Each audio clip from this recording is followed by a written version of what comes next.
To start with the first activity and to introduce myself, I will begin with part 1, my personal information.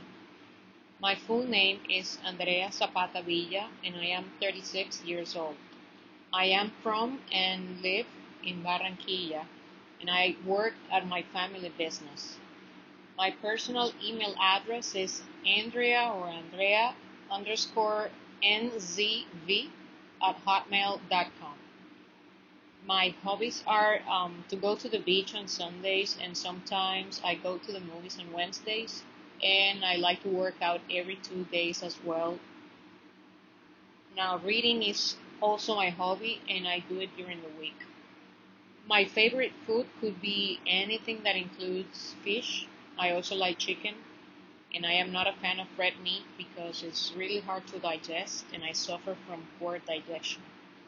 Now, talking about movies is cool for me, as I like them a lot. Scary movies are my favorite because I like the adrenaline that you feel when you watch them. I also like reading, and I have read some books, but I can say I really like a book called in Spanish, Dios no tiene quien la escriba, because of the meaning of every chapter in it. Now, for part 2, evaluating my abilities, my strengths.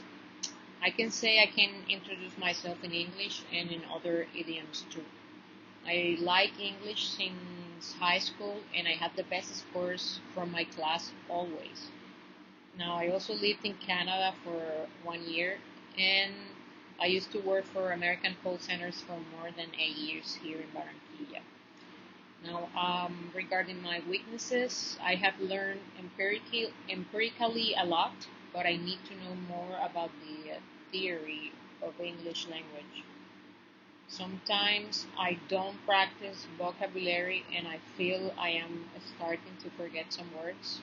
So I consider I have a good pronunciation, but it's always good to keep practicing some words that can be difficult to pronounce because of our mother language. Now, I have family that lives in the US and in Canada, so I travel once in a while and I do practice a lot. And I also work with my brother-in-law, and he is Canadian, so I have to write and talk in English with him as he doesn't speak Spanish, and he just speaks French and English. So that's what I do to practice and to get better. And also, I recommend listening to music and watching movies with no subtitles. That's the best. That's the best to practice. Also, best regards.